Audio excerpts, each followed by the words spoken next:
Cenab-ı Allah Tebareke ve Teala Hazreti Musa aleyhissalatu vesselam'ni peygamber kılıp ey Musa Fir'avnning qishig'i bağın deb Allah peygamberlikning o'zini bergan vaqtida ya Musa innani analloha fa'budni ve aqimis salata li zikri mana bu oyatlar orqali Hazreti Musa aleyhissalomni Allah Teala peygamber qilgan vaqtida Hazreti Musa aleyhissalomning degan رب اجعل لي وزيرا من أهلي هارون أخي أشدد به أزري وأشركه في أمري كي نسبحك كثيرا ونذكرك كثيرا إنك كنت بنا بصيرا من مش آيات Hazreti Musa aleyhisselam Allah'ın en çok atası olan nebüvvet ve risalette kızganmadı. Haset kılmadı. Sen peygamber olup Musa şundan Firavun'un Hudanın dinini çağırın. Benu İsrail'in üzerine Allah'ın dinini çağırın diye vaktida Hazreti Musa aleyhissalatu vesselam ey Allah Rabbi cealli veziran min ahli minin ahlimden yakın kişilerimden boğan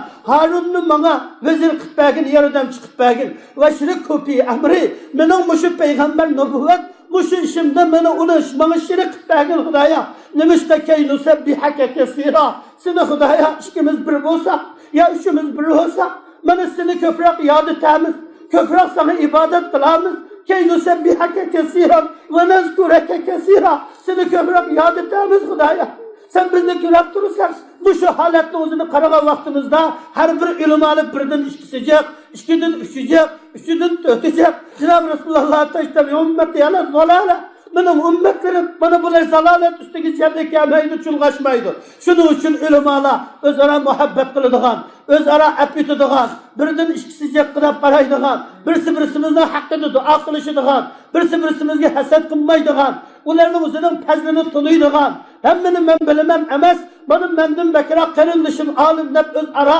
o'sha fatvoni birisiga sunadigan birisining fazlini iqror qiladigan layoqatli ulamolardan yetilish lozim. Qarindoshlarimiz, şu Allah surasının o'zida ikki payg'ambarni evatibdik fakazzabuhuma ikki payg'ambarni yolg'on degan vaqtida fa'azzazna bi salisin faqa bularning o'zini uchinchi bir payg'ambar bilan yordam berdik. Mana bu üç peygamber birleşip nima dedi?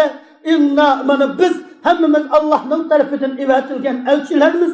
Mana bu üç peygamber birlikte karşı turgan. Mana bu şunun işte ikisi kuchaymagan yahdi üçüsü kuchaydi. Üçü kuchaymagan yahdi dördüncüsü kuchaydi.